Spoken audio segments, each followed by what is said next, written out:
Hi guys, I'm Priyanka Chopra and you're watching VNN. Hello everyone, my name is Pragya Devan and welcome to the weekly show, your one-stop destination for weekly global and local affairs. Here are the top headlines for today. It is raining medals for Canada at this year's Winter Olympics in Beijing. Canada's population grew at almost twice the pace of other G7 countries from 2016 to 2021. Fans cry foul over Lululemon's pricing for Canada's official Olympics merchandise. William Osler's CEO Naveed Mohammed resigns. And get ready to explore outdoors this winter and spring season as treetop trekking brings the adventures closer to your homes. William Osler's CEO Naveed Mohammed has quit amidst rising problems with Brampton Civic Hospital. Check our next report to know more.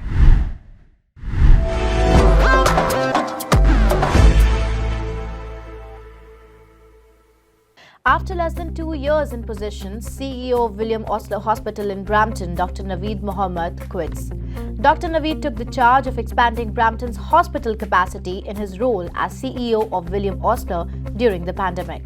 And while Brampton's only hospital suffers from lack of beds and facilities to accommodate all the patients, Dr. Naveed's resignation brings more challenges for the already crumbling health system in Brampton.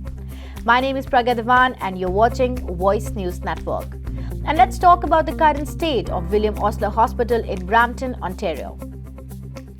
Let me tell you, William Osler is the only full-service hospital in the city of over 600,000 that has been a hotspot of COVID-19 during the pandemic. Dr. Naveed's resignation comes at a time when William Osler is already dealing with many controversies. Last month, the hospital declared a code orange when the number of patients exceeded the amount its staff could handle. Meanwhile, Peel Memorial's Urgent Care Centre was also forced to close amid the Omicron wave. Many slammed the hospital authorities for failing to provide healthcare to the residents of Brampton. The situation is so worse now that the residents of Brampton may have to raise $125 million for its own hospital expansion. We had Osler's partners at council. They did say that the province is putting $1.1 billion, and it's going to be a full emergency, 24 hours, 7 days a week, with 250 beds, plus an extra 100 beds in case it expands.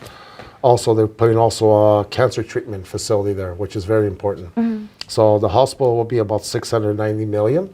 And the cancer treatment is about $396 million, so it adds to about $1.1 billion. Every hospital, most hospitals, we have to come up with 10% of the construction costs. We did that to our last hospital that's here in Brampton, the last council. I was not there before. They're a levy, and we have to come up with $125 million. So I know North Bay, they got $1 billion in their hospital. They paid zero for the tax residents. But you can't compare North Bay with 55,000 residents, expect them to pay $125 million. But I think we have to step up because our hospital's very full. We have to do our share. Dr. Mohammed had worked with Osler for decades, beginning as an emergency physician at Etobicoke General Hospital in 1997. In April 2020, Dr. Mohammed was named to 2 roles for the health organization which manages Brampton Civic Hospital, Etobicoke General Hospital and Peel Memorial Centre. His appointment as CEO of William Osler was a big news, especially for the South Asian community. Dr. Mohammed's sudden removal from the position of CEO raises a lot of questions that pertains to the functioning of William Osler. The provincial government included in its 2021 budget a commitment to build a new inpatient wing at the Peel Memorial Centre in Brampton, a healthcare facility opened in 2017 that does not currently qualify as a hospital. But details in the budget itself are sparse and include no reference to a dollar figure for the project, a proposed timeline, or even a description of services that will be offered as a part of the expansion. We're building a new hospital for the people of Brampton. This hospital will include over 250 new patient beds. It will include a 24/7 emergency department. This will be an amazing state-of-the-art healthcare facility. The new hospital, the city deserves, and this modern new hospital will help us keep up with the amazing growth in this area. And I hope that one day we will have doctors working in this hospital who are trained at the new medical school right here in Brampton. Wouldn't that be amazing? If we talk numbers, the city of approximately 600,000 only operates one hospital, the William Osler Health System's Brampton Civic Hospital. The emergency department at Brampton Civic receives an average of 130,000 patients annually, despite being built to handle only 90,000. Estimates cited by Brampton and healthcare groups say that the city needs at least 800 additional beds to serve its current population. And while we hear news now and then about the hospitals in neighbouring cities of Brampton like Mississauga keep getting the funding for their hospitals, Brampton is still left in the lurch when it comes to dealing with the ongoing health crisis in the city. I just can't believe how quickly it's happened. Promises made, promises kept. And I want to thank our residents and city council members for supporting this Fair Deal campaign. I know Minister Sarkaria and Amarjot Sandhu are hardworking members of provincial parliament. We're hearing our concerns. They know our community has not previously received our fair share of financial support for key priorities in our city. And I want to thank Health Minister Elliott and Finance Minister Peter Bethlenfalvey for meeting with us and taking our phone calls. We were a little bit relentless in talking about our healthcare challenges. In Ontario, the average number of beds per 1,000 people is 2.16. In Brampton, it's only 0.96.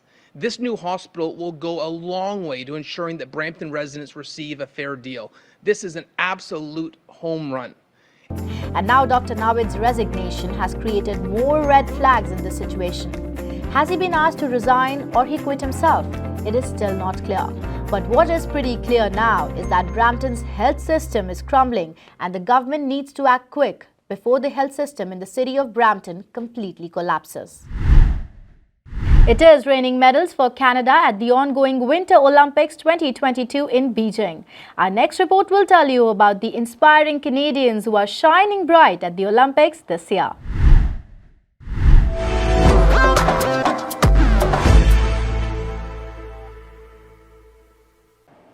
It is raining medals for Canada at the 2022 Winter Olympics, which are currently being held in Beijing.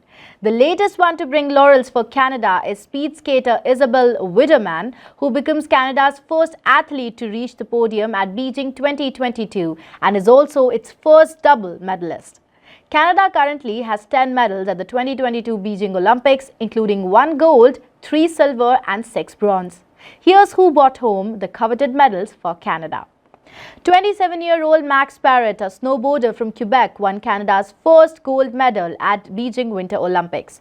3 years ago, he was bedridden to treat cancer, but his sheer hard work and determination made him a gold medalist. Michael Kingsbury, the 4-time world champion and 2018 Olympic gold medalist, brought home silver in men's mogul and was just behind Sweden's Walter Wahlberg, who managed to snatch gold from Kingsbury in his final run. 24-year-old Steven Dubis from Quebec nabbed the silver medal in his Olympic debut for men's 1500-meter speed skating. Dubois' second-place finish in the 15 meters final clocked in at least 2 minutes, 9,224 seconds. Another 24-year-old British Columbia native Merita O'Dine overcame her personal tragedy to win her first Olympic medal at Winter Olympics 2022. O'Dine nabbed bronze for Canada at women's snowboard cross. 4 Canadian athletes, Alexandria Lutet, Matthew Sukup, Abigail Strait and Mackenzie Boyd-Claude, all hailing from Alberta, won Canada its first ski jumping medal in Olympic history in a surprise finish that landed Canada another bronze medal this year. Mark McMorris, the 28-year-old snowboarder, joined teammate Max Parrott on the podium and added another bronze medal for Canada.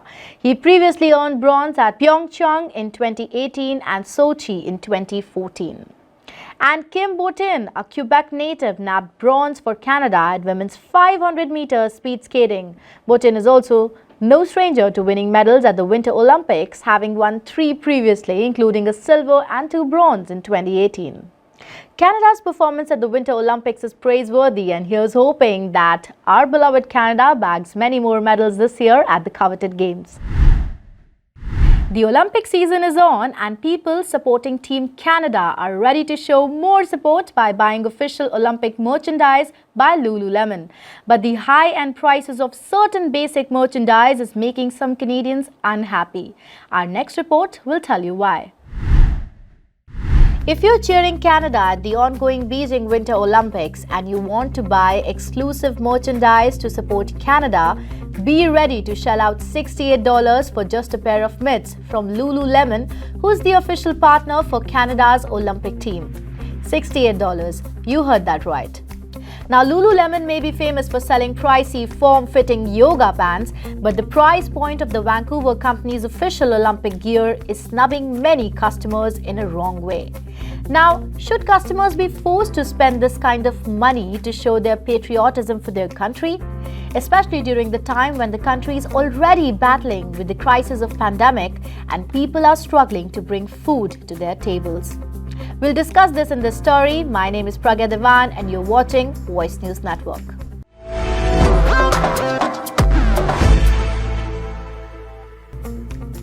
Now, no wonder Lululemon has created a brand value for itself over the years. The athleisure brand made headlines when it signed an exclusive deal to outfit Canada's Olympic team at the 2022 Beijing Olympics. For decades, Team Canada was outfitted by iconic Canadian brands like Roots and Hudson Bay at various games before the yoga chain stepped up to buy the rights to make and sell the official swag last fall.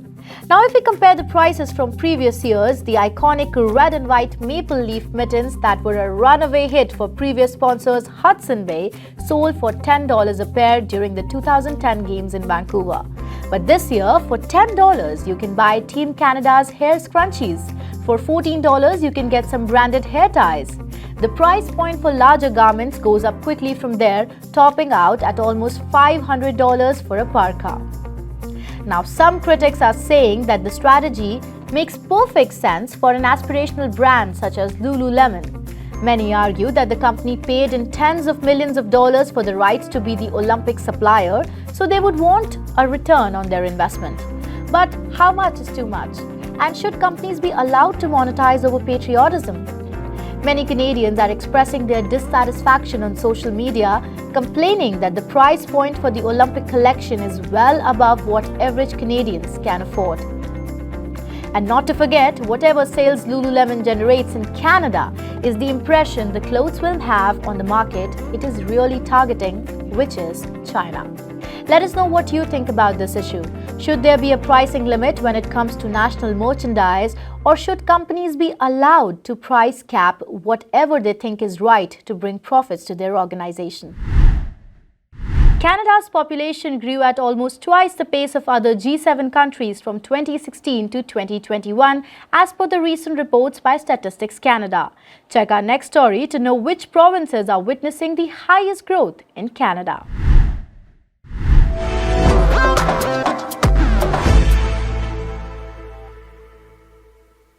Canada has been one of the most desirable countries for education and immigration all across the globe. And now we have the numbers that show how rapidly Canada's population is growing, despite the slowdown in the immigration system, courtesy to COVID-19. Hello everyone, my name is Pragya Devan and let's talk about Canada's increasing population. As per the new data by Statistics Canada, Canada's population grew at a faster rate than many of its peers, rising to over 36.99 million on Census Day last year. The report says that the national population grew by 5.2% between 2016 and 2021, almost double the rate of any other G7 nation and faster than the preceding 5-year stretch. Now, that's not all. The report also reveals that there were about 1.8 million more people calling the country home in 2021 compared with 2016, with 4 in every 5 being immigrants. Now, why does Canada depend so heavily on immigrants? The answer lies in the figures. As per an agency report, adults under 50 in Canada wanted to have fewer children than previously planned. As birth rates decline, immigration has been a best option for Canada to bring in people and maintain a thriving economy. Immigration is the reason why the situation is stable in Canada, unlike Italy and Japan, where deaths outnumber births. Now let's talk about the locations inside Canada which have seen highs and lows in population density. The report shows that Maritimes grew faster than the prairies for the first time since the 1940s, largely on the back of immigration. Newfoundland and Labrador was the lone province to see a decline. The largest share of the population still resides in Ontario. But to its west, British Columbia watched its slice of the population pie grow, and the prairies saw its share rise to its highest level since 1951. To Ontario's east, Quebec's share of the population continued to decline, as did the Atlantic provinces. Now with population boom and with federal immigration planning to call 411,000 new permanent residents this year, rising to 421,000 in 2023, population in Canada is expected to increase further. But the good part is that even rural areas will see a growth this term of population growth apart from high-tech cities. Check our story where we told you why people are moving from big cities like Toronto and Montreal to smaller suburbs. And if you like this video, please share and subscribe to our channel.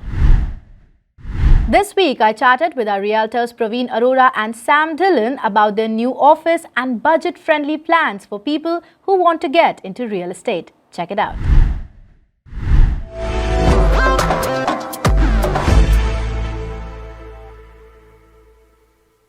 Hello everyone, my name is Pragya Devan and you're watching Voice News Network, and as every week I chat with our in-house realtors. I have Mr. Praveen Arora and Mr. Sam Dillon, and every week we talk about real estate. But today, first of all, let me congratulate you guys. You have moved into a new office, so very congratulations to you guys.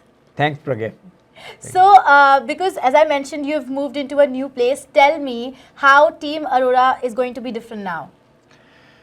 Pragya, first of all, thank you very much for these kind words. We moved to our new office. Actually, we were waiting for a long time for our office because the location we were before, we didn't have enough space. And in this new location, so this is in Mississauga. So we moved in Mississauga. Before this, our office was in Brampton area.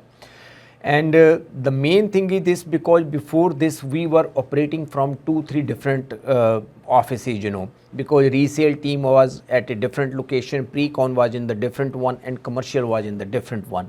So now in this new office, all teams, all our segments will be run under one roof. So resale, pre-construction, commercial, and as we had a previously discussion about the land development, so we started land development too. So all 4 segments will be run under one roof where we moved right now. So that's the biggest change which we brought it, especially for our team, for our brokerage. So can you tell our viewers your address where they can reach you out? Our new office is located at 268 Derry Road West, which is just west of Highway 10 and Derry Road intersection. Very prime location, easily accessible. All the highways are within 5 minutes drive from our office. So if any of the viewers are looking to get any information about real estate, go online, check us out, check our website, and you can also drop in person at our Derry Road location, which is 268 Derry Road, Mississauga. And a lot of people want to get into real estate. So how Team Arora can help them? See, Pragya, lot of people, they are coming in the industry as a new realtors too. And a lot of people we saw in the past, they are not able to do much in this industry. And there are certain reasons behind it. And the different thing which we are bringing at this time in our brokerage, because the other brokerage, traditional brokerage, most of them, they just do the mainly residential resale segment. That's what they do. And everybody is not strong in the resale, and everybody is not strong in commercial, and everybody is not strong on pre-con side. Yeah. So with our brokerage, what we did, we have 4 different segments. So over there, it depends, what type of taste you have, what kind of personality you are, and what kind of network you have. So you get an option to work in different segments. You may be good in the resale, so then we will bring you in the resale. Some of the peoples, they are more interested in commercial and they have a background in client the commercial real estate, or they have some sort of experience in that industry, so we bring them on the commercial side. Some of them, they have more interest in the land development side, so then we are bringing them on the land development side. So in our brokerage, the best thing is this: you get the segment in which segment you are more stronger and you feel more comfortable to work in. Do you want to add something there? Definitely, as Praveen said, if somebody who has an interest in commercial, they would look for a commercial brokerage. Somebody who has interest in pre-construction, they will look for a brokerage where main focus is pre-construction. So what we have done as a brokerage, we brought all the segments together, and if a newcomer is not sure what they like, so they can come into our brokerage, they can see what is happening in each field. Maybe they can work a little bit in the commercial, they can work a little bit in the pre-construction, they can work a little bit in the resale, excuse me, and see what they actually like. Because if you think that you like something, but when you really get into it, you feel that this is not what you had imagined about this field. So you have a choice now.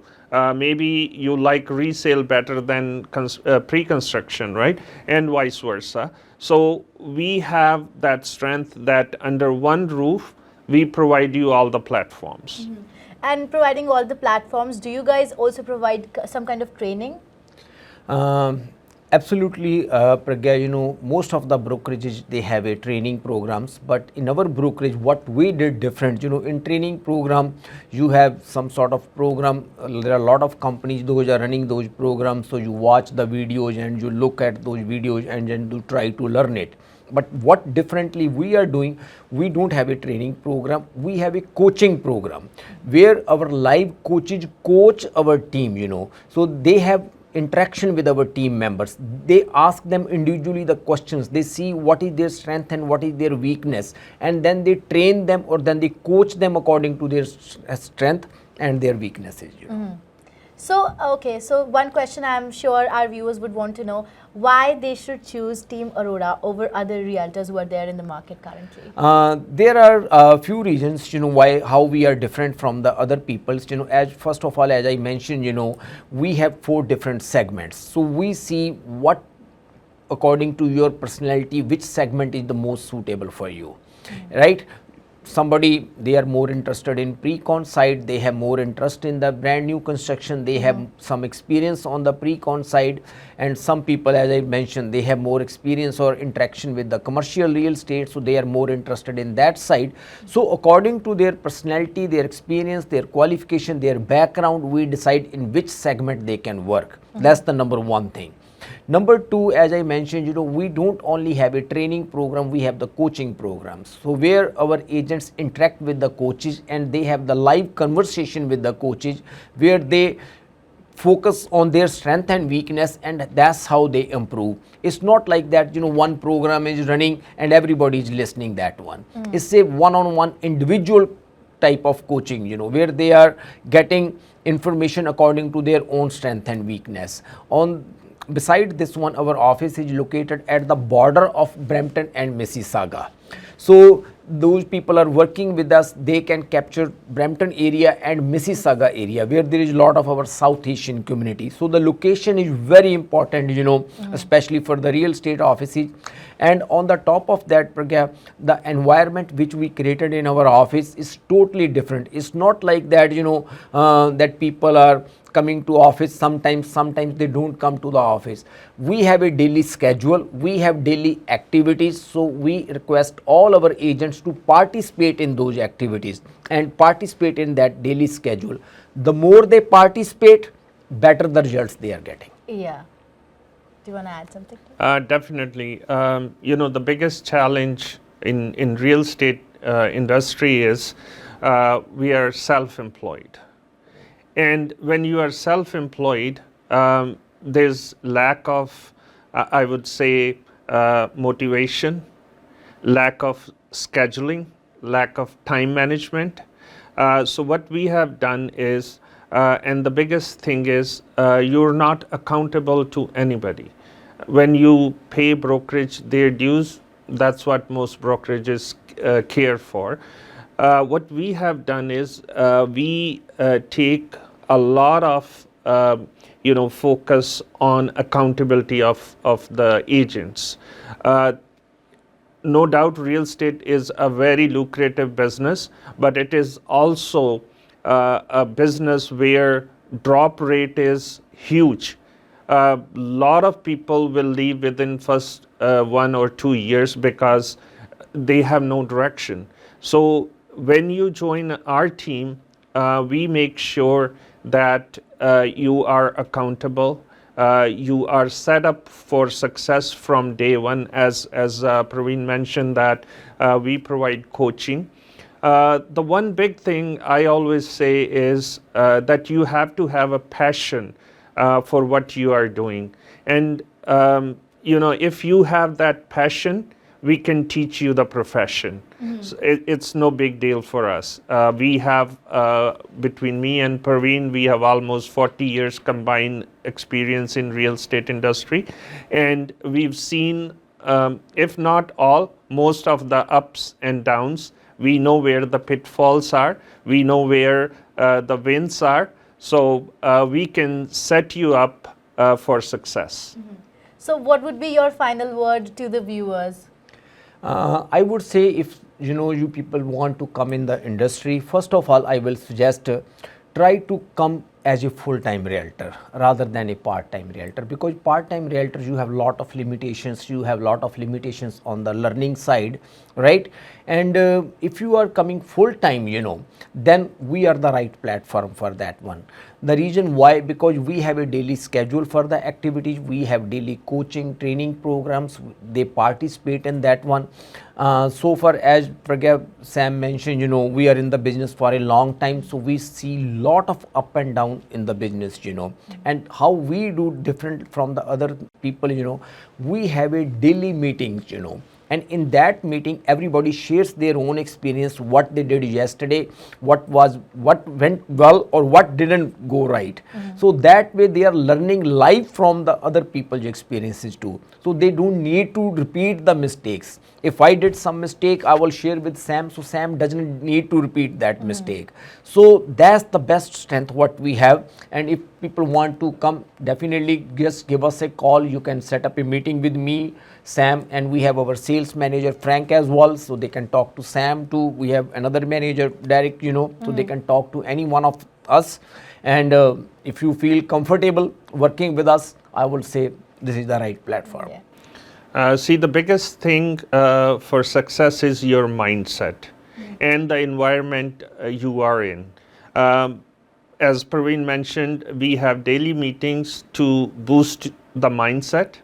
And when a newcomer sees that in this office, there's somebody who did 50 transactions last year, there's somebody who did 30 transactions last year, there's somebody who, as a new agent did 15 or 20 transactions. When you see all these productive agents around you, you automatically get motivated and you go for your goal on a more consistent basis. Yeah.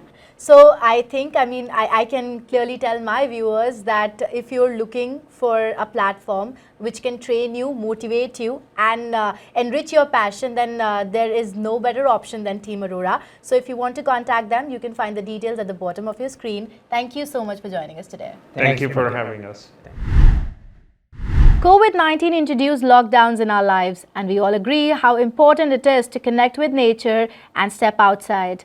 Treetop trekking offers families a change of scenery and a safe way to stay active and connect with nature. This week, I chatted with Mike Style, Marketing Director of Treetop Trekking, to know more about their upcoming adventure programs. Listen in.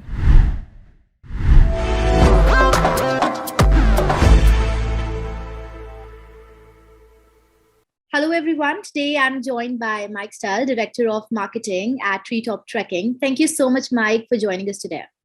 Thanks for having me. Mike, for the last 2 years, everyone in Ontario had to be indoors due to COVID-19, and it was difficult for people who like to be outside. How important do you think it is for people to step out and reconnect with nature? I think being outside is important to really to everyone, all ages, all walks of life. Just being able to get outside, away from the city for a little while, surround yourself in nature has so many benefits, mentally, physically. It's very important. And I think that is where treetop trekking comes into play for outdoor adventure enthusiasts, especially. Treetop trekking's 2 GTA tree walk villages will be open all winter long. Tell us something about that. Yeah, so our tree walk villages, they're an activity that we usually operate only in the summer, but now, as you said, they're open through the winter, including over March break. And basically, they're these big areas in the forest where we've installed a network of tree houses that are connected by net walkways and ramps and slides. So kids and the young at heart can go in and climb from house to house, explore, and just have fun outside. So, as our province is dealing with COVID-19 infections, as a family, everyone wants to make sure that their families are safe while having fun. So, what safety measures do you provide at treetop trekking? Well, for the most part, we've been able to keep the activities more or less how we normally operate them. We're very fortunate because the activity is 100% outside, so that in a lot of cases let me repeat that again. Can you ask the question again, and then I'll be able to flow in a bit better? Sorry. So our province is dealing with COVID-19 infections, and as a family, everyone wants to make sure that they are safe while having fun. So, what safety measures do you provide at treetop trekking? Yeah, so COVID safety is, of course, a huge important thing for us. We just want all our guests to feel safe and comfortable. We're quite fortunate because our activities are 100% outside, and we've even modified the check-in process. So you're not coming into an office to get ready for the activity. Everything's outside. So that on its own really helps avoid any concerns. On top of that, there are the odd times throughout the activity where you might be in close proximity to another guest or a staff person. So we do ask people to wear masks during that point. And then aside from that, we're doing the things, well, I guess that everyone's pretty used to by now. Lots of hand sanitizer around. We're screening all our guests before they come in.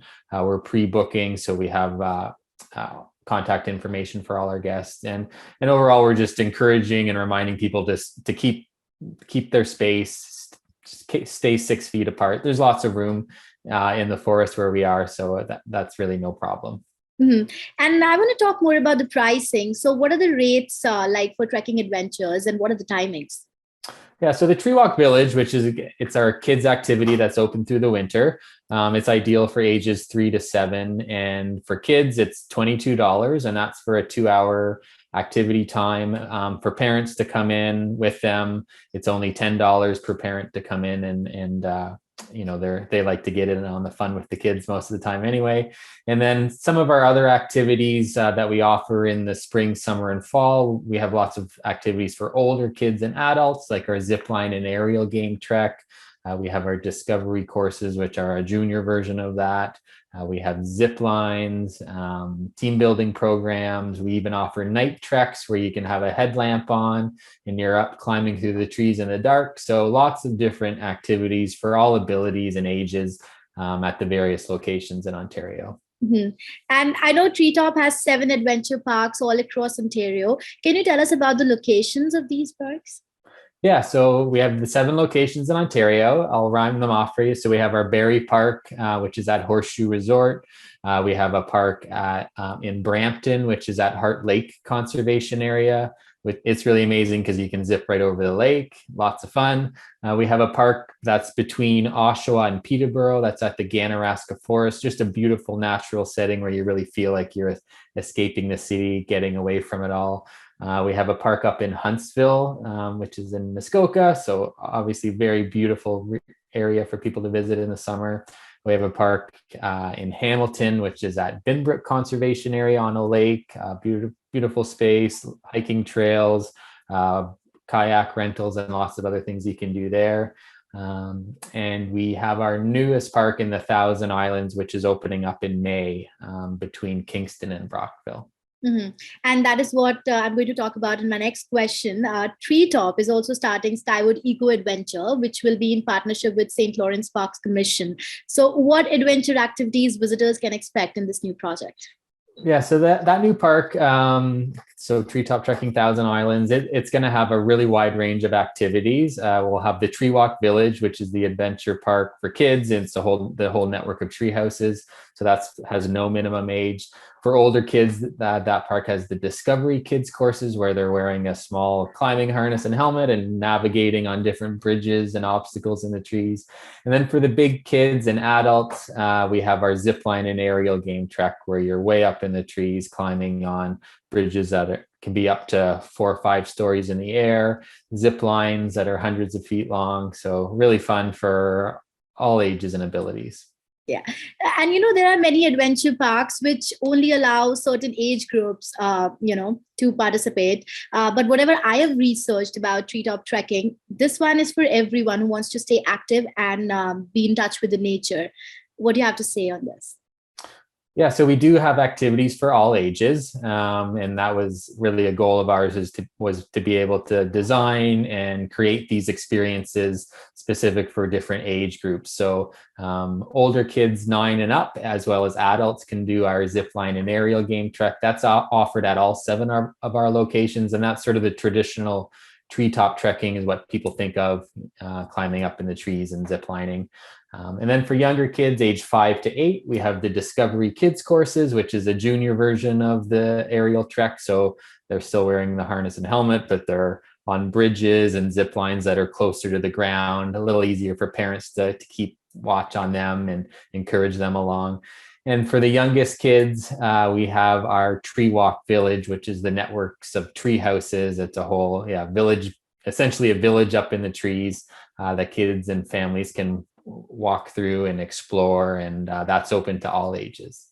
So before I let you go, any final words for our viewers? What can they expect this winter and spring season from treetop trekking? Yeah, so the winter's gone really great so far at the 2 parks that are open. So that's in Stouffville and Hamilton with the Tree Walk Village. It's really ideal for ages about 3 to 8 years old, and great for parents to come along too. The parks are open in the winter on Fridays, Saturdays, and Sundays, but will also be open on Family Day and right through the week during March break. So if you and your family are looking for a fun and active way to get outside, maybe leave the city behind, and just have some fun and build memories together, you'll certainly want to check us out at treetoptrekking.com. Spaces are limited, so don't forget to book ahead. You can book online, and that way when you show up, you can get right into having the fun. Well, thank you, Mike, for sharing your thoughts with us. And I'm sure treetop trekking will help many adventure enthusiasts to reconnect with nature again. I hope so. Thanks for having me. This week, Voice Group's editor-in-chief Bala Menon had a discussion with retired Ambassador Praveen Verma about India's current political scenario and Canadian affairs and much more. Listen in.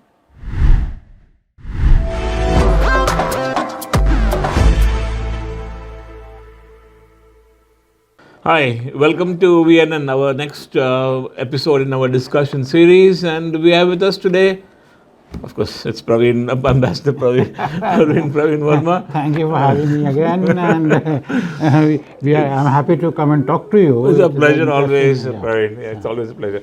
So let me ask you first, are you afraid? For what? Are you afraid that there could be violence now that Premier Doug Ford has said emergency has been declared and police are being given extensive powers to stop all mischief on the highways? No, I don't think there should be violence, and I'm sure Ford is mature enough to manage how he wants to manage. Yes, but then now our truckers will they be willing to listen to him? That's what if they hold their ground and say we are not moving? What happens then? We are not moving. Well, violence is a last resort, you see, and as everybody, all wise people say, we should solve it by discussion.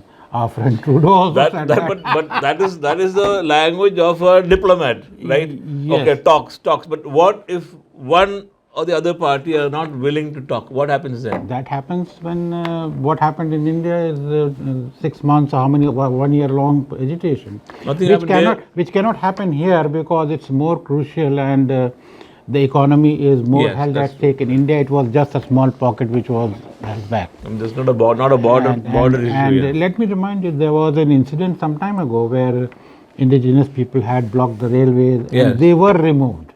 But then because they were a smaller lot and they became more amenable and they were given other shops, they were removed and things were taken care of. Here it's more difficult and Ford will have to use his Sam Dam Dand Ved to get out of it. Violence should not be resorted to. I don't think so. But emergency means that RCMP or the provincial police has additional They have full powers, powers to and do they that, have they have authority to remove them. But will they be actually doing it? And before resorting to discussions and all, because again this is again what you call, they pointed a bullet at them. They said, okay, if you don't do it, we'll. Now who blinks first? That's the whole thing. But the problem is the truckers do have some support. And now the front runner, Paul Poilievre, the Conservative Party, he has supported them. Maxine Bernier is supporting them, and they don't seem to be short of funds. Where is the funds coming from? Well, they've blocked the GoFundMe, but then they've got the They Christian started something fund else and now. something else, yes. Go get or something like that. Yeah. Yeah, there is a genuine requirement, a general request, a general demand of the people, which is being vented through the truckers, that enough is enough. That is enough is enough. Even you and I feel that enough is enough. And now that everybody is aware of the fact that we have to live with COVID, we have to go for annual inoculations anyway. And I have known people who are triple vaccinated and still get it. Then what's the fun? So I think that's what people think. They're losing the trust in the government. Yeah. What they think is somebody is lying to them. The government, the medical fraternity, the doctors, they're all together and they're lying in many ways. That's what that's what the general impression, isn't it? Not really lying, but not really coming out of the full truth. Full truth, yes. That's the whole thing. And I might agree with that in a sense that I know that people who have been triple vaccinated have got COVID, either mild or asymptomatic.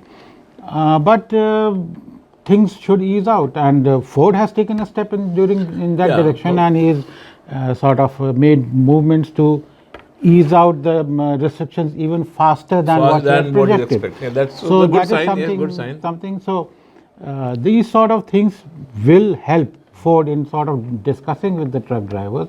Like other provinces have already made very clear indications, they are going to remove it. Yes. Okay. Now, Ontario being the largest province and the trade. Ottawa the capital is here, of course. That's another problem. And the trade routes with USA are all linked here. It's about $700 million worth of products keep moving from the Ambassador Bridge alone. It's massive, isn't it? Yeah. And ultimately, you and I will be losers because, as it is, fuel has already gone up, prices of groceries have gone up. And it's for us to suffer because the sooner it is done, the better it is. It's a very difficult, and the Americans are also getting restive. Yeah, they are also getting They are asking Trudeau to use federal powers to end this.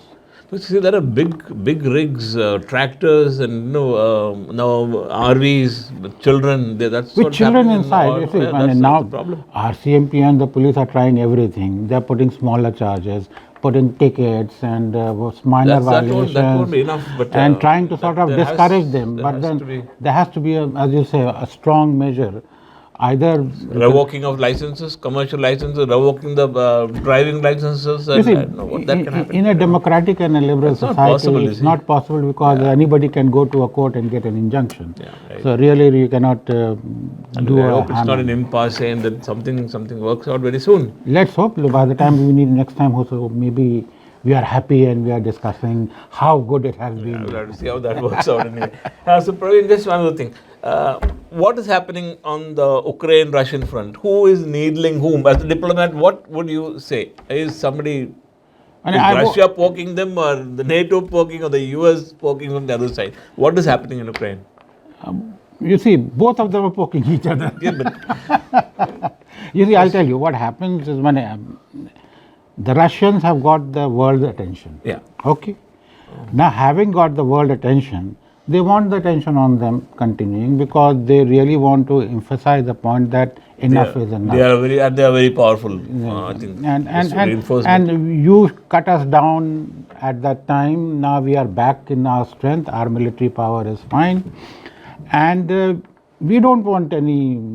Putin is very clear. We don't want to attack Europe. We don't want to go anywhere. But you keep your NATO away from me. And mind you, after a couple of discussions I had with you, I went and read something. During the unification of Germany, there was a commitment given by the NATO and the American Secretary of State that NATO will not expand eastwards toward. But from 9 countries in 1947, now there are 27 countries in NATO. Yeah, which is just about exponential, and Russia does. I think Russia does feel threatened in some way. It feels threatened, and they remember their old grandeur of USSR, where they were one to one against USA. US. Now the US is trying to bully them. As a matter of fact, I'll once say that USA is trying very hard for the Russians to attack. The statements which are coming from all the countries in Europe means it looks like as if Russia, please attack, please attack. But then the Russians will not. Last time also I told you, Russians will in my all probabilities, will not attack because they lose a lot. They lose a lot. The sanctions will throw them back. They are already, the economy is in not that good condition in the sense. Another thing, Biden and Boris Johnson both have said that they will not send troops to Europe, to NATO. So what happens? What will NATO do? That NATO will be toothless if Russia invades? So that speaks of their intention. If they want to attack, to defend, and they genuinely think that the Russians will attack, I don't think they should have the force. It's a bogey from both the sides. And the only people who are very badly stuck are the Germans because of the energy thing. I know whole Europe, as a matter of fact, because Europe is totally dependent on Russian energy supplies. So I think it's like two people growling at each other, barking at each other. Mohalla dadas growling at each other. Growling at each other, nothing happens. I'll do this to you, I'll do this to you. In the end, I think maybe just all fizzle out. Hopefully.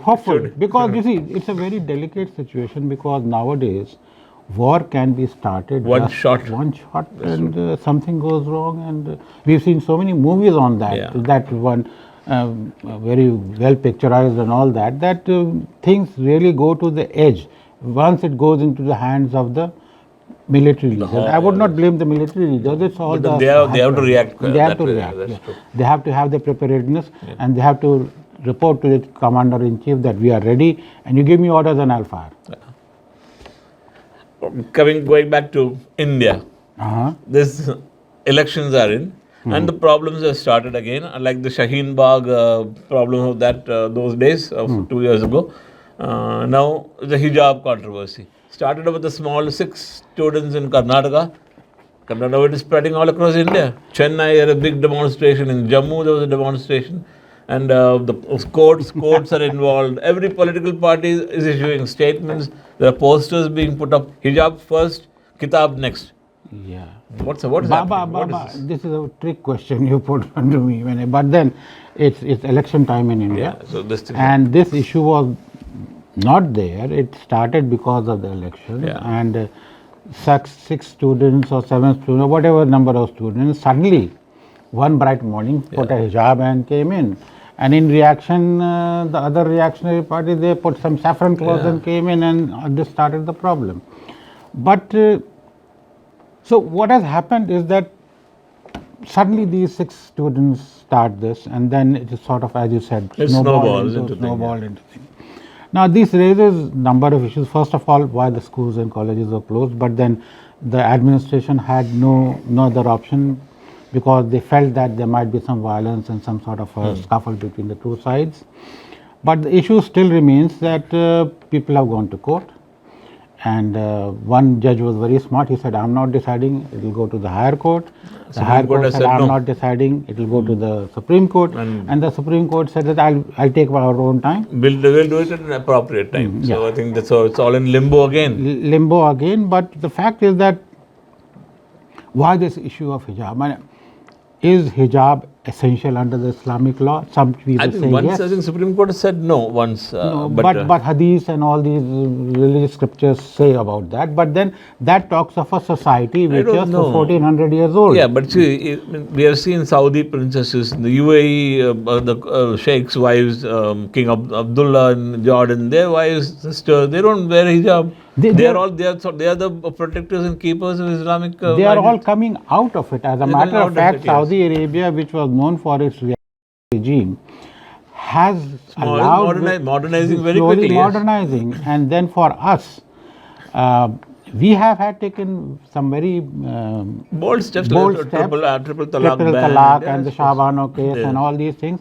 So this hijab thing, mind you, I've lived in Istanbul, and Kemal Ataturk removed hijab in educational institutions in 1923 in an Islamic state ruled by mullahs. The Ottoman Empire, and he could do it.